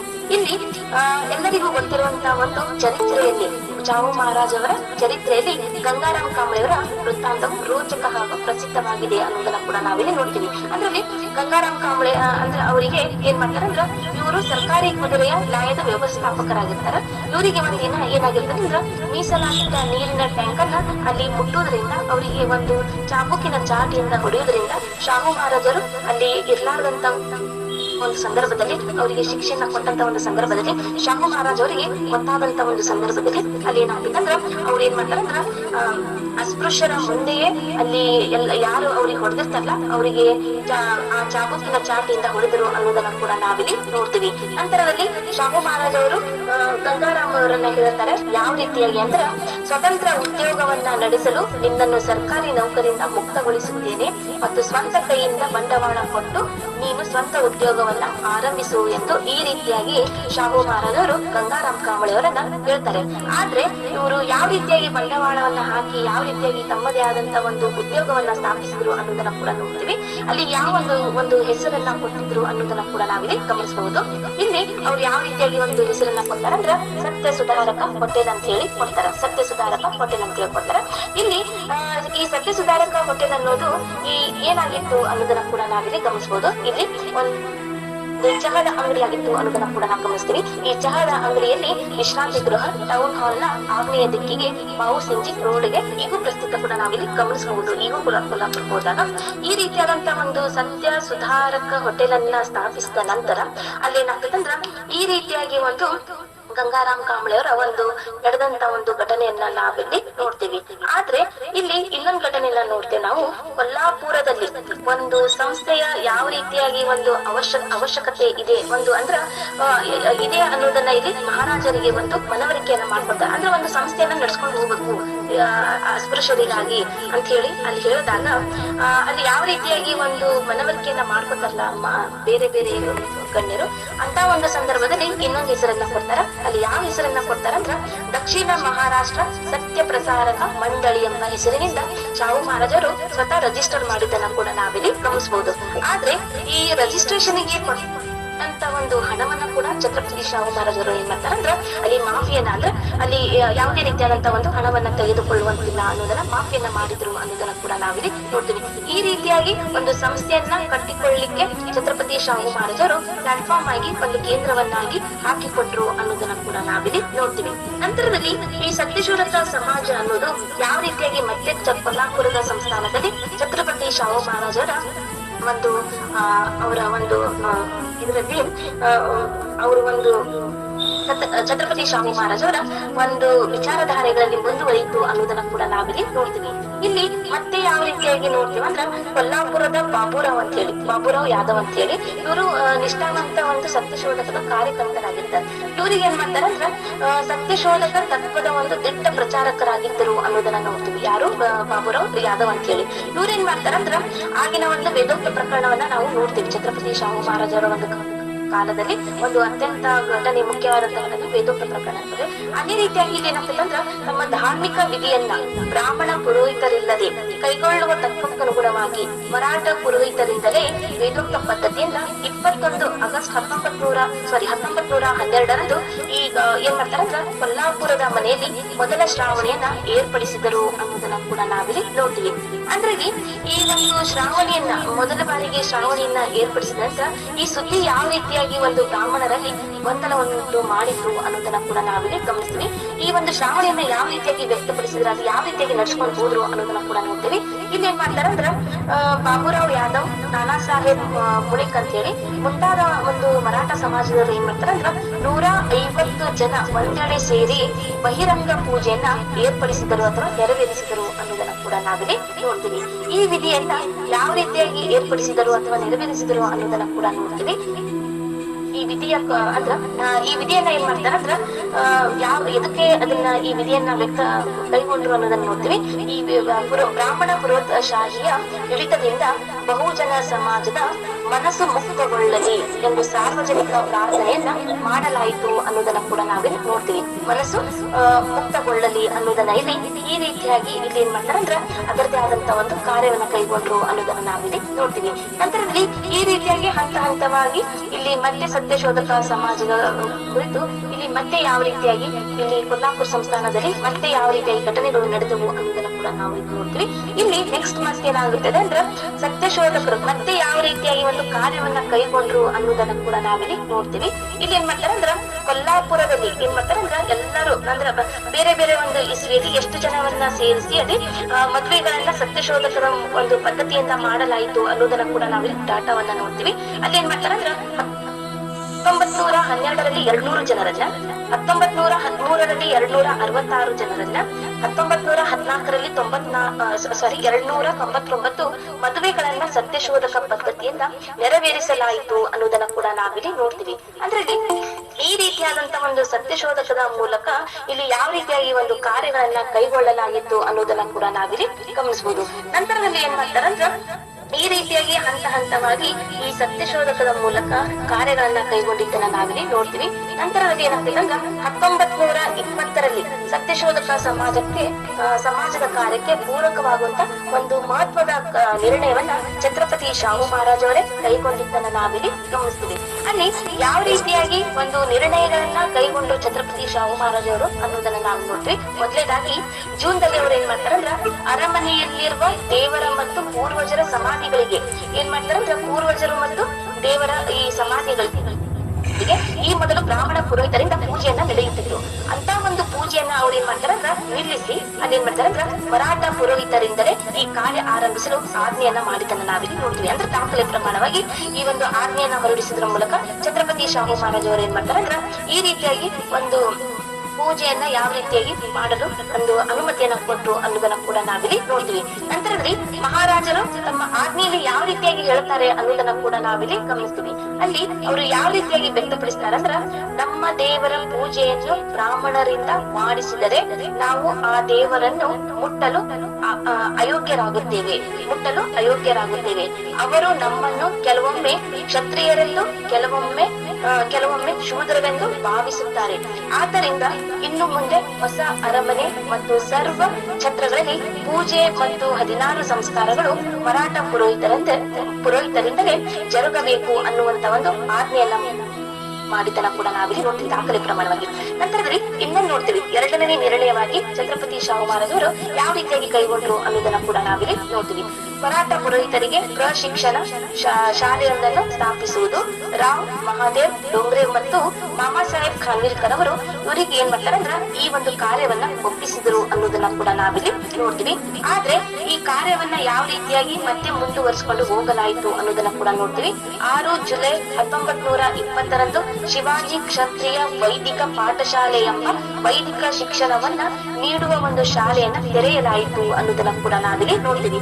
ಈ ರೀತಿಯಾಗಿ ಏನಾಗ್ತದೆ ಅಂದ್ರ ಪ್ರಾರಂಭದಲ್ಲಿ ಅಲ್ಲಿ ಶಾಲೆಗೆ ಎಷ್ಟು ಜನ ಬಂದ್ರು ಅನ್ನೋದನ್ನ ಕೂಡ ನಾವಿಲ್ಲಿ ಡಾಟಾ ಪ್ರಕಾರ ನೋಡ್ತೀವಿ. 14 ವಿದ್ಯಾರ್ಥಿಗಳಿದ್ದರು ಅನ್ನೋದನ್ನ ಕೂಡ ನಾವಿಲ್ಲಿ ಗಮನಿಸ್ತೀವಿ. ನಂತರದಲ್ಲಿ ಈ ರೀತಿಯಾಗಿ ಏನಾಗ್ತದೆ ಹಂತ ಹಂತವಾಗಿ ಈ ಸತ್ಯಶೋಧಕ ಸಮಾಜದ ಒಂದು ಯಾವ ರೀತಿಯಾಗಿ ಮುಂದುವರ್ಕೊಂಡು ಹೋಯ್ತು ಕೊಲ್ಲಾಪುರ ಸಂಸ್ಥಾನದಲ್ಲಿ ಅನ್ನೋದನ್ನ ಕೂಡ ನಾವಿಲ್ಲಿ ನೋಡ್ತೀವಿ. ಸತ್ಯಶೋಧಕ ಸಮಾಜಕ್ಕೆ ಮಹಾರಾಜರು ನೀಡಿದ ಇನ್ನೊಂದು ಯಾವ ರೀತಿಯಾದಂತ ಒಂದು ಸಹಾಯ ಅಂತ ಹೇಳಬೇಕಾದ್ರೆ ಅಲ್ಲಿ ಇನ್ನೊಂದು ಆರ್ಟಿಕಲ್ ಒಳಗ ಒಬ್ರು ಬರೆದಿದ್ದಾರೆ, ಒಳ್ಳೆ ವಿಚಾರವನ್ನ ಕೂಡ ಅಲ್ಲಿ ವ್ಯಕ್ತಪಡಿಸಿದ್ದಾರೆ. ನಾನು ಓದುವಾಗ ಅಲ್ಲಿ ಸತ್ಯಶೋಧಕ ಜಲಸ ಅಂತ ಹೇಳಿ ಆರಂಭಿಸಿದ್ದು ಹಳ್ಳಿಯ ನಿರೀಕ್ಷಕರಲ್ಲಿ ತಮಾಷಾ ಅಥವಾ ಜಲಸ ಅಂತ ಹೇಳಿ ಅತ್ಯಂತ ಜನಪ್ರಿಯ ಮನರಂಜನೆ ದೃಶ್ಯ ಮಾಧ್ಯಮಗಳು ಅಂತ ನಾವು ನೋಡ್ತೀವಿ. ಮಹಾರಾಷ್ಟ್ರದಲ್ಲಿ ತಮಾಷಾ ಮತ್ತು ಜಲಸ ಈ ರೀತಿಯಾದಂತಹ ಒಂದು ಈಗೂ ಕೂಡ ನಾವು ನೋಡ್ತೀವಿ. ಆದ್ರೆ ಈಗ ಹಂತ ಹಂತವಾಗಿ ಕಡಿಮೆಯನ್ನ ಮಾಡ್ತಿದ್ದಾರೆ ಅನ್ನೋದನ್ನ ಕೂಡ ನಾವಿಲ್ಲಿ ಗಮನಿಸ್ತೀವಿ. ಮಹಾರಾಜರು ಏನ್ ಮಾಡ್ತಾರೆ ಅಂದ್ರೆ ಇದನ್ನ ಯಾಕೆ ಅದನ್ನ ಅಲ್ಲಿ ಒಂದು ಪ್ರೇರಣೆಯನ್ನ ನೀಡಿದ್ರು ಅನ್ನೋದನ್ನ ಕೂಡ ನಾವಿಲ್ಲಿ ನೋಡ್ತೀವಿ. ಅಲ್ಲಿ ಯಾಕೆ ಒಂದು ಪ್ರೇರಣೆ ನೀಡಿದಂದ್ರ ಮಹಾರಾಜರು ಬಹುಜನ ಸಮಾಜದ ಈ ನಾಡಿ ಮಿಳಿತವನ್ನು ಸರಿಯಾಗಿ ಗ್ರಹಿಸಿದ್ದರು. ತಮಾಷಾದ ಮೂಲಕ ಸತ್ಯಶೋಧಕ ಸಮಾಜದ ತತ್ವವನ್ನು ಪ್ರಸಾರ ಮಾಡಲು ಸತ್ಯಶೋಧಕ ಜಲಸ ಆರಂಭಿಸಿದರು ಅನ್ನೋದನ್ನ ನೋಡ್ತೀವಿ. ಕಾರ್ಯಕರ್ತರು ಹಲವು ತಂಡಗಳನ್ನ ಕಟ್ಟಿಕೊಂಡರು ಅನ್ನೋದನ್ನ ನೋಡ್ತೀವಿ. ಭೀಮರಾವ್ ಮಹಾಮುನಿ, ಬಾಬುರಾವ್ ಪಾಟೋಳೆ, ತಾತೋಬಾ ಯಾದವ್, ಗಣಪತರಾವ್ ಮೋರೆ ಮುಂತಾದವರು ಜಲಸಾ ತಂಡದ ಮುಖ್ಯರಾಗಿದ್ದರು ಅನ್ನೋದನ್ನ ಕೂಡ ನಾವಿಲ್ಲಿ ನೋಡ್ತೀವಿ. ಈ ರೀತಿಯಾಗಿ ಈ ಒಂದು ಕೈಗೊಳ್ಳೋದ್ರ ಮೂಲಕ ಅಲ್ಲಿ ಒಂದು ಪ್ರೇರಣೆನ ನೀಡೋದ್ರ ಮೂಲಕ ಛತ್ರಪತಿ ಶಾಹು ಮಹಾರಾಜರು ಅಲ್ಲಿ ಯಾವ ರೀತಿಯಾಗಿ ಮತ್ತೆ ಪ್ರಾಕ್ಟಿಕಲ್ ಆಗಿ ಅಲ್ಲಿ ಮಾಡಿದ್ರು ಅನ್ನೋದನ್ನ ಕೂಡ ನಾವಿಲ್ಲಿ ನೋಡ್ತೀವಿ. ಅವ್ರು ಏನ್ ಮಾಡ್ತಾರೆ ಅಂದ್ರ ಈ ಒಂದು ಜಾಹೀರ ಕಲೆಯನ್ನ ಸಮಾಜ ಜಾಗೃತಿಗಾಗಿ ಯಾವ ರೀತಿಯಾಗಿ ಬಳಸಿಕೊಂಡ್ರು ಅನ್ನೋದನ್ನ ನೋಡ್ತೀವಿ. ಸೋಂತಳಿ ಕ್ಯಾಂಪಿನಲ್ಲಿ ಮೊದಲ ಪ್ರಯೋಗವನ್ನ ಛತ್ರಪತಿ ಶಾಹು ಮಹಾರಾಜರೇ ಮಾಡ್ತಾರೆ. ಅವ್ರ ಎದುರುಗಡೆನೆ ನಡೆಯುತ್ತದೆ ಈ ಸತ್ಯಶೋಧಕ ಜಲ್ಸಾ ಅಂತೇಳಿ. ಅದರಲ್ಲಿ ಅವರು ತುಂಬಾ ಉತ್ಸಾಹದಿಂದ ಭಾಗವಹಿಸಿ ಸೂಕ್ತ ಮಾರ್ಗದರ್ಶನ ಮಾಡುತ್ತಿದ್ದರು ಅನ್ನೋದನ್ನ ಕೂಡ ನಾವು ನೋಡ್ತೀವಿ. ಆ ಬಳಿಕ ಈ ಜಲ್ಸಾ ಕಾರ್ಯಕ್ರಮದ ರೂಪರೇಷೆಗಳನ್ನ ಆಯೋಜಿಸಲಾಗುತ್ತಿತ್ತು. ಬ್ರಾಹ್ಮಣ ಪುರೋಹಿತರ ಡಾಂಬಿಕತನ, ಅವರಿಂದ ನಡೆಯುವ ಅಮಾಯಕರ ಶೋಷಣೆ, ಸಮಾಜದಲ್ಲಿಯ ಅಂಧಶ್ರದ್ಧೆ, ಶಿಕ್ಷಣದ ಮಹತ್ವ, ಮದುವೆ ಸಮಾರಂಭದ ಆಡಂಬರದ ಖರ್ಚು, ಅಸ್ಪೃಶ್ಯತೆಯ ನಿವಾರಣೆ ಮುಂತಾದ ಹಲವು ವಿಷಯಗಳನ್ನ ಇಲ್ಲಿ ಸತ್ಯಶೋಧಕ ಜಲಸಾ ಪ್ರಯೋಗಕ್ಕಾಗಿ ಆಯ್ದುಕೊಳ್ಳಲಾಗುತ್ತಿತ್ತು ಅನ್ನೋದನ್ನ ಕೂಡ ನಾವಿಲ್ಲಿ ನೋಡ್ತೀವಿ. ನಂತರದಲ್ಲಿ ಹೀಗೆ ಹಂತವಾಗಿ ಈ ರೀತಿಯಾದಂತ ಒಂದು ಈ ಸತ್ಯಶೋಧಕ ಜಲಸಾ ಅನ್ನುವಂತ ಒಂದು ಈ ರೀತಿಯಾಗಿ ಛತ್ರಪತಿ ಶಾಹು ಮಹಾರಾಜರ ಒಂದು ಸಮ್ಮುಖದಲ್ಲಿ ನಡೆಯಿತು ಅನ್ನೋದನ್ನ ಕೂಡ ನಾವಿಲ್ಲಿ ಗಮನಿಸ್ತೀವಿ. ನಂತರದಲ್ಲಿ ಈ ರೀತಿಯಾಗಿ ಛತ್ರಪತಿ ಶಾಹು ಮಹಾರಾಜರು ಯಾವ ರೀತಿಯಾಗಿ ಮತ್ತೆ ಈ ಸತ್ಯಶೋಧಕ ಸಮಾಜವನ್ನ ಮುಂದುವರಿಸಿಕೊಂಡು ಹೋಗೋದ್ರ ಮೂಲಕ ಎಲ್ಲರೂ ಅವರನ್ನ ಕೈ ಜೋಡಿಸುವ ಮೂಲಕ ಇಲ್ಲಿ ಒಂದು ಸಮಾನತೆಯಾಗಿ ನಂತರದಲ್ಲಿ ಎಲ್ಲರೂ ಒಂದಾಗಿ ಸಹಭೋಜನದ ಮೂಲಕ ಕೂಡ ಅಲ್ಲಿ ಕೈಗೊಳ್ಳುವುದರ ಮೂಲಕ ಸತ್ಯಶೋಧಕ ಸಮಾಜವನ್ನ ಮುಂದುವರಿಸಿಕೊಂಡು ಹೋದ್ರು ಅನ್ನೋದನ್ನ ನಾವಿಲ್ಲಿ ನೋಡ್ತೀವಿ. ಆದ್ರೆ ಇಲ್ಲಿ ಛತ್ರಪತಿ ಶಾಹು ಮಹಾರಾಜರ ಒಂದು ನಿಧನದ ಬಳಿಕ ಕೂಡ ಅಲ್ಲಿ ಯಾವ ರೀತಿಯಾಗಿ ಸತ್ಯಶೋಧಕ ಸಮಾಜವು ಒಂದು ಮೆಸೇಜ್ ಅನ್ನ ನೀಡಿತ್ತು ಅನ್ನೋದನ್ನ ಕೂಡ ನಾವಿಲ್ಲಿ ನೋಡ್ತೀವಿ. ಇಲ್ಲಿ ಯಾವ ರೀತಿಯಾಗಿ ಅಂತಾರಂದ್ರ ಮಹಾರಾಜರ ಸಾವಿನ ಬಳಿಕ ಕರವೀರದ ಗದ್ದುಗೆಯನ್ನು ಏರಿದ ನೂತನ ಛತ್ರಪತಿ ರಾಜಾರಾಮ್ ಮಹಾರಾಜರಿಗೆ ನೀಡಿದ ಸನ್ಮಾನ ಪತ್ರದಲ್ಲಿ ಅಲ್ಲಿ ಒಂದು ಸನ್ಮಾನ ಪತ್ರವನ್ನ ನೀಡಲಾಗುತ್ತೆ. ಆ ಒಂದು ಸನ್ಮಾನ ಪತ್ರದಲ್ಲಿ ಸತ್ಯಶೋಧಕ ಸಮಾಜದ ಒಂದು ಯಾವ ರೀತಿಯಾಗಿ ಒಂದು ಹೇಳಿದ್ರು ಅನ್ನೋದನ್ನ ನಾವಿಲ್ಲಿ ಈ ಪತ್ರದಲ್ಲಿ ನೋಡ್ತೀವಿ. ಇಲ್ಲಿ ಏನಂತಾರಂದ್ರ ನಿಮ್ಮ ಪರಮ ಪೂಜ್ಯ ಮತ್ತು ಪ್ರಜಾಹಿತ ದಕ್ಷ ರಾಜಶ್ರೀ ಶ್ರೀಮಾನ್ ಮಹಾರಾಜ್ ಶಾಹು ಛತ್ರಪತಿ ಸರ್ಕಾರ್ ಕರವೀರ್ ಇವರ ಆಕಸ್ಮಿಕ ಕಾಲದ ಮೃತ್ಯುವಿನಿಂದಾಗಿ ಸತ್ಯಶೋಧಕ ಸಮಾಜ ತುಂಬಾ ಹಾನಿಗೊಳಗಾಗಿದೆ. ಬ್ರಾಹ್ಮಣರ ದೌರ್ಜನ್ಯದಿಂದ ಬ್ರಾಹ್ಮಣೇತರರ ಸಮಾಜವು ಮುಕ್ತಗೊಳ್ಳಬೇಕೆಂಬ ಉದ್ದೇಶದಿಂದ ಸತ್ಯಶೋಧಕ ಸಮಾಜದ ಸಸಿಯನ್ನ ನೆಟ್ಟರು. ಅದರದು ಬೆಳೆದು ಮರವಾಗುವ ಮೊದಲೇ ಅವರು ನಮ್ಮನ್ನ ತೊರೆದು ಹೋದರು. ಶ್ರೀ ಶಾಹು ಮಹಾರಾಜರು ಸತ್ಯಶೋಧಕ ಸಮಾಜದ ಮೂಲಕ ಕೈಗೊಂಡ ಸಾಮಾಜಿಕ ಧಾರ್ಮಿಕ ಸುಧಾರಣೆಯಿಂದಾಗಿ ಅವರು ಭೂಮಂಡಲದಲ್ಲಿ ಕೀರ್ತಿವಂತರಾದರು. ಈವರೆಗೆ ಯಾವ ರಾಜ ಮಹಾರಾಜರು ಕೈಗೊಳ್ಳದ ಕಾರ್ಯವು ಶ್ರೀ ಶಾಹು ಮಹಾರಾಜರಿಂದ ಜರುಗಿತು. ಹೀಗಾಗಿ ಬ್ರಾಹ್ಮಣೇತರರು ಅವರಿಗೆ ರಾಜಶ್ರೀ ಎಂಬ ಪದವಿಯನ್ನ ಪ್ರೀತಿಯಿಂದ ಮತ್ತು ಸಂತೋಷದಿಂದ ನೀಡಿ ಗೌರವಿಸಿದೆ. ಮಹಾರಾಜರ ಪ್ರೇರಣೆಯಿಂದ ಎಲ್ಲೆಡೆ ಸತ್ಯಶೋಧಕ ಸಮಾಜವು ಪ್ರಸಾರಗೊಂಡು ಮಹಾರಾಷ್ಟ್ರ ಮತ್ತು ಕರ್ವೀರ ಸಂಸ್ಥಾನದಲ್ಲಿ ಅಸಂತೋಷ ಹಬ್ಬಿಸುವ ಚಳುವಳಿಯು ನಿರ್ನಾಮಗೊಂಡು ಎಲ್ಲೆಡೆ ಶಾಂತತೆಯು ನೆಲೆಸಿದೆ ಎಂದು ನಮೂದಿಸಲು ನಮಗೆ ಅಭಿಮಾನವೆನಿಸುತ್ತಿದೆ. ಸತ್ಯಶೋಧಕ ಸಮಾಜದ ಪ್ರಸಾರದಿಂದಾಗಿ ಬ್ರಾಹ್ಮಣೇತರರಿಗೆಲ್ಲ ಧಾರ್ಮಿಕ ಮತ್ತು ಸಾಮಾಜಿಕ ಸ್ವಾತಂತ್ರ್ಯ ದೊರಕಿ ರಾಜಕೀಯ ಸ್ವಾತಂತ್ರ್ಯದ ಮಾರ್ಗವು ಸುಲಭವಾಗುತ್ತದೆ ಎಂಬ ಖಾತ್ರಿಯು ನಮಗಿದೆ ಅನ್ನೋದನ್ನ ಇಲ್ಲಿ 28 ಆಗಸ್ಟ್ 1922ರಲ್ಲಿ ಈ ರೀತಿಯಾದಂತಹ ಈ ಒಂದು ಸನ್ಮಾನ ಪತ್ರದಲ್ಲಿ ಬರೆಯಲಾಗಿತ್ತು ಅನ್ನೋದನ್ನ ಕೂಡ ನಾವಿಲ್ಲಿ ನೋಡ್ತೀವಿ. ಹೀಗೆ ಹಂತವಾಗಿ ಈ ಸತ್ಯಶೋಧಕ ಸಮಾಜ ಅನ್ನೋದನ್ನ ಮುಂದುವರಿಕೊಂಡು ಹೋದ್ರು ಅನ್ನೋದನ್ನ ಕೂಡ ನಾವಿಲ್ಲಿ ನೋಡ್ತೀವಿ. ನಂತರದಲ್ಲಿ ಏನಾಗ್ತದಂದ್ರ ಇಲ್ಲಿ ಮತ್ತೆ ಮೂಕನಾಯಕ ಪತ್ರಿಕೆಯ ಕುರಿತು ನಾವು ಗಮನಿಸಬೇಕಾದ್ರೆ ಇಲ್ಲಿ ಅಂದ್ರೆ ಛತ್ರಪತಿ ಶಾಹು ಮಹಾರಾಜ್ ರವರ ಈ ಜಯಂತಿಯ ಒಂದು ಸ್ಪರ್ಧಾ ಶಾಹು ಜಯಂತಿ ಲೇಖನ ಸ್ಪರ್ಧೆಯ ಒಂದು ಈ ರೀತಿಯಾಗಿ ಇರುವುದರಿಂದ ನಾನು ಲೇಖನಕ್ಕೆ ಸಂಬಂಧಪಟ್ಟಂತೆ ಮಾತ್ರ ಮಾತನಾಡ್ತೇನೆ. ಇಲ್ಲಿ ಈ ರೀತಿಯಾದಂತಹ ಸತ್ಯಶೋಧಕ ಸಮಾಜದ ಛತ್ರಪತಿ ಶಾಹು ಮಹಾರಾಜರ ಈ ರೀತಿಯಾದಂತಹ ಒಂದು ಸಂಬಂಧವನ್ನು ನೋಡಿದಾಗ ಇಲ್ಲಿ ಮೂಕನಾಯಕ ಪತ್ರಿಕೆಯಲ್ಲಿ ಯಾವ ರೀತಿಯಾದಂತಹ ಒಂದು ಛತ್ರಪತಿ ಶಾಹು ಮಹಾರಾಜರು ಯಾವ ರೀತಿಯಾದಂತಹ ಒಂದು ಪಾತ್ರ ಅಂತ ಸಂಬಂಧನ ಹೊಂದಿದ್ರು ಅನ್ನೋದನ್ನ ನಾವಿಲ್ಲಿ ಗಮನಿಸಬಹುದು. ಇಲ್ಲಿ 1919ರಲ್ಲಿ ಮತ್ತು ಐತಿಹಾಸಿಕ ಘಟನೆಯನ್ನ ಜರುಗಿದ್ದನ್ನು ನಾವಿಲ್ಲಿ ಗಮನಿಸಬಹುದು. ಇಲ್ಲಿ ಛತ್ರಪತಿ ಶಾಹು ಮಹಾರಾಜ್ ಅವರು ಮತ್ತು ಬಾಬಾ ಸಾಹೇಬ್ ಅಂಬೇಡ್ಕರ್ ಅವರು ಏನ್ ಮಾಡ್ತಾರೆ ಅಂದ್ರೆ ಮೊದಲು ಭೇಟಿಯಾಗಿ ಅಲ್ಲಿ ಆಗ್ತಾರೆ. ಅಂತ ಒಂದು ಸಂದರ್ಭದಲ್ಲಿ ಅವರನ್ನ ಭೇಟಿ ಮಾಡಿಸಬೇಕಾದ್ರೆ ಇಲ್ಲಿ ಯಾರ ಪಾತ್ರ ಆಗಿರ್ತದೆ ಅಂದ್ರೆ ದತ್ತೋಬಾ ಸಂತಾರ ಪವಾರ್ ಅವರ ಒಂದು ಅಲ್ಲಿ ತರುಣನ ಅಂದ್ರೆ ಅವ್ರು ಏನಾಗಿರ್ತಾರೆ, ಅವರು ಏನ್ ಮಾಡ್ತಾರೆ ಅಂದ್ರೆ ಛತ್ರಪತಿ ಶಾಹು ಮಹಾರಾಜರಿಗೆ ಮತ್ತು ಬಾಬಾ ಸಾಹೇಬ್ ಅಂಬೇಡ್ಕರ್ ಅವರಿಗೆ ಅಲ್ಲಿ ಭೇಟಿಯನ್ನ ಮಾಡ್ಕೊಡ್ತಾರೆ. ಅಂತ ಒಂದು ಸಂದರ್ಭದಲ್ಲಿ ಏನಾಗ್ತದೆ ಅಂದ್ರೆ 1919ರಲ್ಲಿ ಈ ರೀತಿಯಾದಂತ ಒಂದು ಐತಿಹಾಸಿಕ ಘಟನೆಯನ್ನ ಗಮನಿಸಿದಾಗ ಅಲ್ಲಿ ಮಹಾರಾಜರಿಗೆ ತುಂಬಾ ಸಂತೋಷವಾಗಿರ್ತದೆ. ಯಾಕಂದ್ರೆ ಬಾಬಾ ಸಾಹೇಬ್ ಅಂಬೇಡ್ಕರ್ ಅವರು ಇಷ್ಟೊಂದು ಶಿಕ್ಷಣವನ್ನ ಪಡೆದಿದ್ದಾರೆ. ಇವರು ಸಮಾಜದಲ್ಲಿ ಯಾರಿಗೂ ಯಾರು ಗುರುತಿಸಂಗಿಲ್ಲ, ಅವ್ರಿಗೆ ಯಾರಿಗೂ ಪರಿಚಯ ಇಲ್ಲ.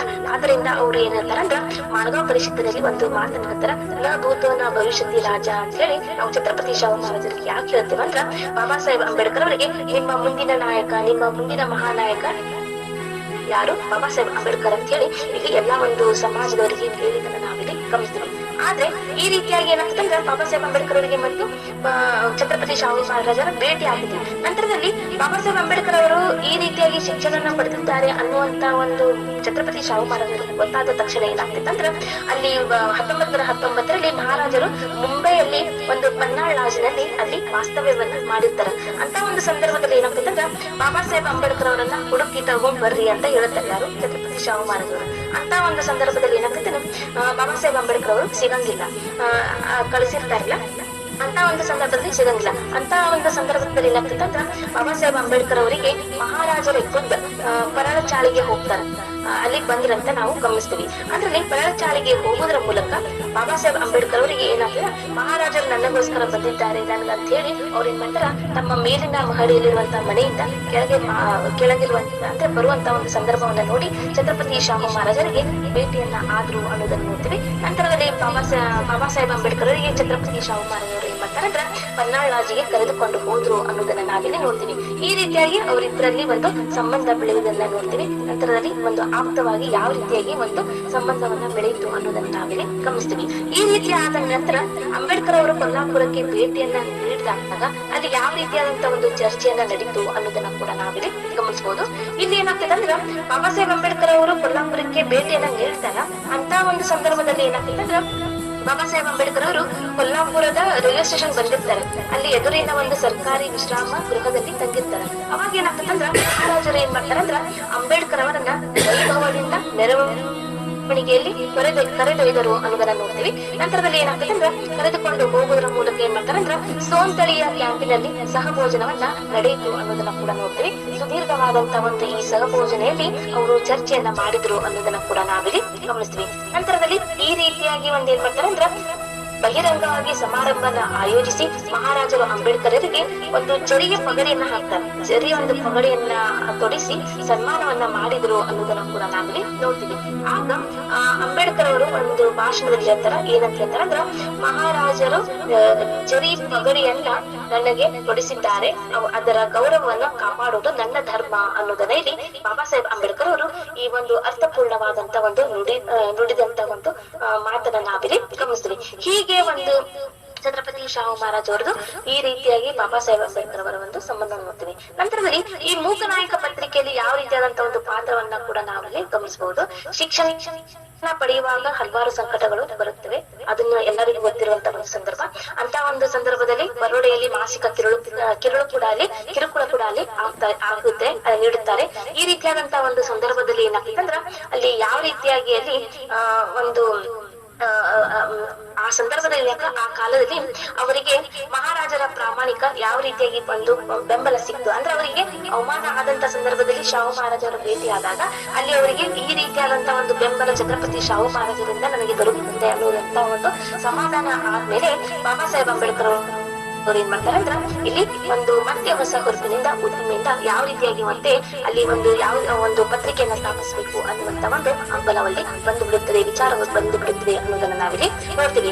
ಈ ನಡುವೆ ಅಸ್ಪೃಶ್ಯರ ವಿಚಾರವನ್ನ ಜನತೆಯ ಮತ್ತು ಸೌತ್ ಬ್ಯೂರೋ ಸಮಿತಿಯ ಎದುರುಗಿಡಲು ಅಂಬೇಡ್ಕರರಿಗೆ ಪತ್ರಿಕೆಯೊಂದು ಬೇಕೆನಿಸುತ್ತೆ. ಅಂತ ಒಂದು ಸಂದರ್ಭದಲ್ಲಿ ಏನಾಗ್ತದೆ, ಬಾಬಾ ಸಾಹೇಬ್ ಅಂಬೇಡ್ಕರ್ ಅವರಿಗೆ ಒಂದು ವಿಚಾರವನ್ನ ಹಂಚ್ಕೊಳ್ಬೇಕಾದ್ರೆ, ಸಮಾಜದವರಿಗೆ ಒಂದು ಮೆಸೇಜ್ ಅನ್ನ ಮುಟ್ಟಿಸ್ಬೇಕಾದ್ರೆ ಯಾವ ರೀತಿಯಾದಂತಹ ಒಂದು ಯಾವ ರೀತಿಯಾಗಿ ಒಂದು ಪ್ರಾರಂಭಿಸಬೇಕು ಅನ್ನುವಂತ ಒಂದು ವಿಚಾರದಲ್ಲಿದ್ದಾಗ ಒಂದು ಪತ್ರಿಕೆಯನ್ನ ಪ್ರಾರಂಭಿಸಬೇಕು ಅನ್ನುವಂತ ಒಂದು ಯೋಚನೆ ಬಂದ್ಬಿಡುತ್ತೆ. ಅಂತ ಒಂದು ಸಂದರ್ಭದಲ್ಲಿ ಏನ್ ಮಾಡ್ತಾರಂದ್ರ ಅಂಬೇಡ್ಕರರ ಪ್ರೇರಣೆಯಿಂದ ಕೆಲವು ಅಸ್ಪೃಶ್ಯ ಸಮಾಜ ಸೇವಕರು ಮುಂಬೈಗೆ ಆಗಮಿಸಿದ ಮಹಾರಾಜರನ್ನ ಭೇಟಿ ಮಾಡಿ ಪತ್ರಿಕೆಯ ಯೋಜನೆಯನ್ನ ತಿಳಿಸಿದರು ಅನ್ನೋದನ್ನ ಕೂಡ ನಾವಿಲ್ಲಿ ನೋಡ್ತೀವಿ. ಈ ಯೋಜನೆಯನ್ನ ಛತ್ರಪತಿ ಶಾಹು ಮಹಾರಾಜರು ಏನ್ ಮಾಡ್ತಾರಂದ್ರ ಒಪ್ಪಿಕೊಂಡರು. ತಕ್ಷಣದಲ್ಲಿ ಅವ್ರು ಏನ್ ಮಾಡ್ತಾರಂದ್ರ 2500 ರೂಪಾಯಿ ಆ ಸಂದರ್ಭದಲ್ಲಿ ನೀಡಿದರು ಅನ್ನುವುದನ್ನ ಕೂಡ ನಾವಿಲ್ಲಿ ನೋಡ್ತೀವಿ. ಈ ರೀತಿಯಾಗಿ ಮೂಕನಾಯಕವೆಂಬ ಪಾಕ್ಷಿಕ ಪತ್ರಿಕೆಯು ಉದಯವಾಯಿತು ಅನ್ನೋದನ್ನ ಕೂಡ ನಾವಿಲ್ಲಿ ನೋಡ್ತೀವಿ. ಮೊದಲ ಸಂಚಿಕೆಯು 31 ಜನವರಿ 1920ರಲ್ಲಿ ಪ್ರಕಟವಾಯಿತು ಅನ್ನೋದನ್ನ ಕೂಡ ನಾವಿಲ್ಲಿ ಗಮನಿಸಬಹುದು. ನಂತರದಲ್ಲಿ ಪಾಂಡುರಾಮ್ ನಂದರಾಮ್ ಭಟ್ಕರ್ ಎಂಬುವರು ಅದರ ಸಂಪಾದಕರಾಗಿದ್ದರು. ಅಂಬೇಡ್ಕರ್ ಅವರು ಸರ್ಕಾರಿ ನೌಕರಿಯಲ್ಲಿ ಅಂದ್ರೆ ಅವರು ಸರ್ಕಾರಿ ನೌಕರಿಯಲ್ಲಿ ಇದ್ದುದರಿಂದ ಅವರಿಗೆ ಆ ಸಂಪಾದಕತ್ವದ ಒಂದು ಸ್ವೀಕಾರವನ್ನ ಅಂದ್ರೆ ಸ್ವೀಕರಿಸುವಂತ ಅಧಿಕಾರ ಇರಂಗಿಲ್ಲ. ಅಂತ ಒಂದು ಸಂದರ್ಭದಲ್ಲಿ ಏನಾಗ್ತದಂದ್ರ ಕಾಶಿನಾಥ್ ರಘುನಾಥ್ ಮಿತ್ರರ ಮನೋರಂಜನೆ ಛಾಪಾಖಾನೆಯಲ್ಲಿ ಇದನ್ನ ಮುದ್ರಿಸಲಾಯಿತು ಅನ್ನೋದನ್ನ ಕೂಡ ನೋಡ್ತೀವಿ. ಇದರ ಕಾರ್ಯಾಲಯವು 14 ಹರಾರವಾಲಾ ಬಿಲ್ಡಿಂಗ್, ಡಾಕ್ಟರ್ ಬಾಟ್ಲಿವಾಲಾ ರೋಡ್, ಕೋಯಿಬಾವಡಿ ಪರಳ್ ಎಂಬಲ್ಲಿತ್ತು ಅನ್ನೋದನ್ನ ಕೂಡ ನೋಡ್ತೀವಿ. ಈ ರೀತಿಯಾಗಿ ಮೂಕನಾಯಕದ ಮೊದಲ 13 ಸಂಪಾದಕಿಯನ್ನು ಅಂಬೇಡ್ಕರ್ ಅವರೇ ಬರೆದಿದ್ದರು ಅನ್ನೋದನ್ನ ಕೂಡ ನಾವಿಲ್ಲಿ ನೋಡ್ಬೋದು. ಅನಂತರ ಅವರು ಲಂಡನ್ಗೆ ತೆರಳಿದ ನಂತರ ಈ ಒಂದು ಭಟ್ಕರ್ ಅವರೇ ಏನ್ ಮಾಡ್ತಾರಂದ್ರ ಈ ಮೂಕನಾಯಕ ಪತ್ರಿಕೆಯ ಒಂದು ಎಲ್ಲಾ ಉಸ್ತುವಾರಿಯನ್ನ ಕೈಗೊಂಡ್ರು ಅನ್ನೋದನ್ನ ಕೂಡ ನಾವಿಲ್ಲಿ ನೋಡ್ತೀವಿ. ಈ ರೀತಿಯಾದಂತಹ ಒಂದು ಮೂಕನಾಯಕ ಪತ್ರಿಕೆಯ ಈ ರೀತಿಯಾದಂತಹ ಒಂದು ಛತ್ರಪತಿ ಶಾಹು ಮಹಾರಾಜ್ ಅವರಿಗೆ ಮತ್ತು ಬಾಬಾ ಸಾಹೇಬ್ ಅಂಬೇಡ್ಕರ್ ಅವರಿಗೆ ಇರುವಂತಹ ಒಂದು ಸಂಬಂಧ, ನಂತರದಲ್ಲಿ ಯಾವ ರೀತಿಯಾಗಿ ಒಂದು ಪ್ರೋತ್ಸಾಹವನ್ನು ನೀಡಿದ್ರು, ಅದನ್ನ ಮುನ್ನಡೆಸಿಕೊಂಡು ಯಾವ ರೀತಿಯಾಗಿ ಒಂದು ಸಮಾಜದ ಸುಧಾರಣೆಗಾಗಿ ಕಾರ್ಯವನ್ನ ಕೈಗೊಂಡ್ರು ಅನ್ನೋದನ್ನ ಕೂಡ ನಾವು ಇಲ್ಲಿ ಗಮನಿಸಬಹುದು. ಈ ರೀತಿಯಾಗಿ ಒಂದು 15 ಸ್ಪರ್ಧಾರ್ಥಿಗಳು ಬರೆದಿರುವಂತಹ ಒಂದು ಲೇಖನದಲ್ಲಿ ಬರಲಾರದಂತಹ ಒಂದು ವಿಷಯಗಳನ್ನ ನಾನು ವ್ಯಕ್ತಪಡಿಸಲಿಕ್ಕೆ ಪ್ರಯತ್ನವನ್ನ ಮಾಡಿದ್ದೇನೆ. ಅಷ್ಟೇ ಅಲ್ಲದೆ ನನಗೆ ಇವತ್ತು ತುಂಬಾ ಖುಷಿ ಆಯ್ತು ಸರ್. ಯಾಕಂದ್ರೆ ರಣಕರಂಗ ಅನ್ನುವಂತ ಒಂದು ಸಂಸ್ಥೆ ಇವತ್ತು ಸತ್ಯಶೋಧಕ ಸಮಾಜದ ರೂಪದಲ್ಲಿ ನಾನು ಕಂಡೆ. ಯಾಕಂದ್ರೆ ನಾನು ಕೂಡ ಸರ್ ಯಾಕಂದ್ರೆ ಸತ್ಯವಾಗಿ ಎಲ್ಲ ಒಂದು ಹುಡುಕ್ತಿರ್ತೀನಿ ಸರ್ ನಾನು ಸತ್ಯವಾಗಿ. ಯಾಕಂದ್ರೆ ಸತ್ಯ ಯಾವಾಗ್ಲೂ ಸತ್ಯನೇ ಸರ್, ಸುಳ್ಳು ಯಾವಾಗ್ಲೂ ಸುಳ್ಳು. ಸುಳ್ಳಿಗೆ ಸ್ವಲ್ಪ ಒಂದು ಪ್ರಾರಂಭದಲ್ಲಿ ಯಶಸ್ವಿ ಇರ್ಬೋದು, ಸತ್ಯಕ್ಕೆ ನಂತರದಲ್ಲಿ ಯಶಸ್ವಿ ಆದರೂ ಅದು ಶಾಶ್ವತವಾಗಿ ಇರುತ್ತದೆ ಅನ್ನೋದನ್ನ ಹೇಳೋದ್ರ ಮೂಲಕ ನನ್ನ ಒಂದು ಮಾತುಗಳನ್ನ ಮುಗಿಸ್ತೀನಿ ಸರ್. ಜೈ ಭೀಮ್. ಧನ್ಯವಾದಗಳು ಮೇಡಮ್. ತಮಗೂ ಸಹಿತ ಗೌರವಪೂರ್ವಕವಾಗಿ ಜೈ ಭೀಮ್ ನಮನಗಳು. ಇತಿಹಾಸದ ಪುಟದಲ್ಲಿನ ಹಲವಾರು ಸಂಗತಿಗಳನ್ನು ಎಳೆಯಾಗಿ ನಮಗೆ ತಿಳಿಸಿಕೊಟ್ರೆ ಅದಕ್ಕಾಗಿ ಮತ್ತೊಮ್ಮೆ ತಮಗೆ ಉತ್ಪೂರ್ವಕವಾದ ಧನ್ಯವಾದಗಳನ್ನು ಗಣಕರಂಗ ಲೇಖನ ಸ್ಪರ್ಧಾ ಸಮಿತಿಯ ಪರವಾಗಿ ತಮಗೆ ಸಲ್ಲಿಸ್ತೇನೆ. ಮುಂದಿನ ದಿನಗಳಲ್ಲಿಯೂ ಸಹಿತ ನಮ್ಮ ಸಂಸ್ಥೆ ಏರ್ಪಡಿಸುವ ಎಲ್ಲ ಚಟುವಟಿಕೆಗಳಿಗೆ ತಮ್ಮ ಬೆಂಬಲ ಇರಲಿ ಅಂತ ನಾನು ಅಪೇಕ್ಷೆ ಪಡ್ತೇನೆ. ಧನ್ಯವಾದಗಳು ಮೇಡಮ್.